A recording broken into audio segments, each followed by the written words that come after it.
Hi friends, welcome to Shaan Kannada channel. ಇವತ್ತು healthy ಆಗಿರೋಂಥ ಹುರುಳಿಕಾಳು ಸಾಂಬಾರು ಮಾಡೋದನ್ನು ತಿಳಿಸ್ಕೊಡ್ತಾ ಇದ್ದೀನಿ. ಹುರುಳಿಕಾಳನ್ನ ಮೊಳಕೆ ಬರೆಸಿ ಇಟ್ಕೊಂಡ್ರೆ ತುಂಬ ಬೇಗನೆ ಈ ಸಾಂಬಾರನ್ನ ಮಾಡ್ಕೊಳ್ಬೋದು. ಬನ್ನಿ ಇದನ್ನು ಹೇಗೆ ಮಾಡೋದು ಅಂತ ನೋಡೋಣ.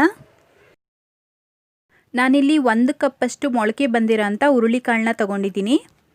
1 ಕಪ್ಪಷ್ಟು ಹುರುಳಿಕಾಳನ್ನ ನೀವು ನೆನೆಸಿ ಮೊಳಕೆ ಕಟ್ಟಿದ್ರೆ ಅದು 2 ಕಪ್ನಷ್ಟು ಆಗುತ್ತೆ. ಈಗ ಒಂದು ಬಾಣಲಿಗೆ 1 ಟೀ ಸ್ಪೂನಷ್ಟು ಎಣ್ಣೆ ಹಾಕ್ಕೊಂಡು ಎಣ್ಣೆ ಸ್ವಲ್ಪ ಬಿಸಿ ಆದಮೇಲೆ ಕಟ್ ಮಾಡಿರೋಂಥ ಈರುಳ್ಳಿನ ಹಾಕ್ಕೊಳ್ತಾ ಇದ್ದೀನಿ. ಮೀಡಿಯಮ್ ಸೈಜ್ದು 1 ಈರುಳ್ಳಿನ ಹಾಕ್ಕೊಂಡಿದ್ದೀನಿ. ಹಾಗೆ ಒಂದು 7-8 ಎಸಳು ಬೆಳ್ಳುಳ್ಳಿ, 1 ಇಂಚಷ್ಟು ಶುಂಠಿನ ಹಾಕ್ಕೊಂಡು ಇದನ್ನು ಫ್ರೈ ಮಾಡ್ಕೊಳ್ತಾ ಇದ್ದೀನಿ. ನೋಡಿ, ಇಷ್ಟು ಫ್ರೈ ಆದರೆ ಸಾಕು. ಇದು ಸ್ವಲ್ಪ ತಣ್ಣಗಾದ್ಮೇಲೆ ಇದನ್ನು ಮಿಕ್ಸಿ ಜಾರ್ಗೆ ಹಾಕ್ಕೊಳ್ತಾ ಇದ್ದೀನಿ. ಇದಕ್ಕೇನೆ ಈಗ ಚಿಕ್ಕ ಕಪ್ಪಲ್ಲಿ 1 ಕಪ್ಪಷ್ಟು ಹಸಿ ತೆಂಗಿನಕಾಯಿ ತುರಿನ ಹಾಕ್ಕೊಂಡಿದ್ದೀನಿ. ಸ್ವಲ್ಪ ಕೊತ್ತಂಬರಿ ಸೊಪ್ಪು, 1 ಟೇಬಲ್ ಸ್ಪೂನ್ ಧನಿಯಾ powder, 1 tablespoon chilli powder, ಖಾರಕ್ಕೆ ಎಷ್ಟು ಬೇಕೋ ಅಷ್ಟು ನೋಡಿ ಹಾಕ್ಕೊಳ್ಳಿ. 1/4 ಟೀ ಸ್ಪೂನ್ ಅರಿಶಿನ, ಸ್ವಲ್ಪ ನೀರು, 2 ಟೊಮೆಟೊನ ಹಾಕ್ಕೊಳ್ತಾ ಇದ್ದೀನಿ. ಹಾಗೆಯೇ 1 ಚಕ್ಕೆ, 2 ಲವಂಗನ ಹಾಕ್ಕೊಂಡು ಸ್ಮೂತಾಗಿ ಇದನ್ನು ಗ್ರೈಂಡ್ ಮಾಡ್ಕೊಳ್ಬೇಕು. ನೋಡಿ, ಈ ರೀತಿ. ಈಗ ಒಂದು ಕುಕ್ಕರ್ಗೆ 2 ಟೇಬಲ್ ಸ್ಪೂನಷ್ಟು ಎಣ್ಣೆನ ಹಾಕ್ಕೊಳ್ತಾ ಇದ್ದೀನಿ. ಎಣ್ಣೆ ಸ್ವಲ್ಪ ಬಿಸಿ ಆಗ್ತಾ ಇದ್ದಂಗೆ 1/4 ಟೀ ಸ್ಪೂನ್ ಸಾಸಿವೆ ಹಾಕ್ಕೊಳ್ತಾ ಇದ್ದೀನಿ. ಈಗ ಕಟ್ ಮಾಡ್ಕೊಂಡಿರೋವಂಥ ಚಿಕ್ಕ ಈರುಳ್ಳಿನ ಹಾಕ್ಕೊಳ್ತಾ ಇದ್ದೀನಿ. ಹಾಗೆ ಸ್ವಲ್ಪ ಕರಿಬೇವಿನ ಎಲೆ ಹಾಕ್ಕೊಂಡು ಇದನ್ನು ಫ್ರೈ ಮಾಡ್ಕೊಳ್ಳಿ.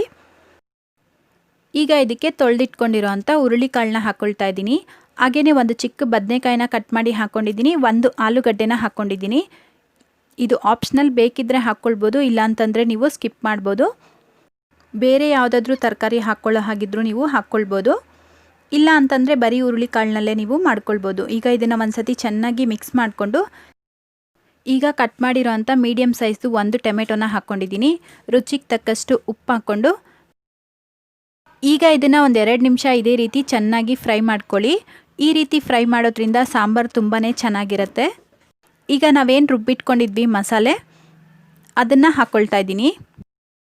ಇದನ್ನು ಹಾಕ್ಕೊಂಡು ಮತ್ತೆ 1 ಸೆಕೆಂಡ್ ಚೆನ್ನಾಗಿ ಮಿಕ್ಸ್ ಮಾಡ್ಕೊಳ್ತಾ ಫ್ರೈ ಮಾಡ್ಕೊಳ್ಳಿ. ಈಗ ನೀರನ್ನ ಹಾಕ್ಕೊಳ್ಳೋಣ. ನಾನಿಲ್ಲಿ ಸುಮಾರು 2 ಕಪ್ನಷ್ಟು ನೀರನ್ನ ಹಾಕ್ಕೊಂಡಿದ್ದೀನಿ. ನೀವು ಸಾರನ್ನ ಕನ್ಸಿಸ್ಟೆನ್ಸಿ ನೋಡಿಕೊಂಡು ನಿಮ್ಗೆ ಎಷ್ಟು ಬೇಕೋ ಅಷ್ಟು ನೀವು ಹಾಕ್ಕೊಳ್ಬೋದು.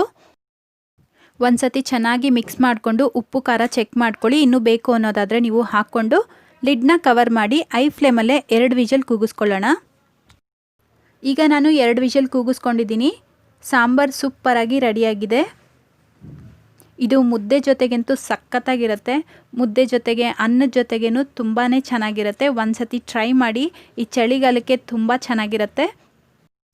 ಸೊ ಇವತ್ತಿನ ಈ ವಿಡಿಯೋ ನಿಮ್ಮೆಲ್ಲರಿಗೂ ಇಷ್ಟ ಆಗಿದೆ ಅಂತ ಅಂದ್ಕೊಂಡಿದ್ದೀನಿ. ಇಷ್ಟ ಆಗಿದ್ದರೆ ಲೈಕ್ ಮಾಡಿ, ಶೇರ್ ಮಾಡಿ. ಇನ್ನೂ ನನ್ನ ಚಾನಲ್ಗೆ ಸಬ್ಸ್ಕ್ರೈಬ್ ಆಗಿಲ್ಲ ಅಂದರೆ ಪ್ಲೀಸ್ ಸಬ್ಸ್ಕ್ರೈಬ್ ಮಾಡ್ಕೊಳ್ಳಿ ಅಂತ ಹೇಳ್ತಾ ಮುಂದಿನ ವಿಡಿಯೋದಲ್ಲಿ ಭೇಟಿಯಾಗೋಣ. Thank you.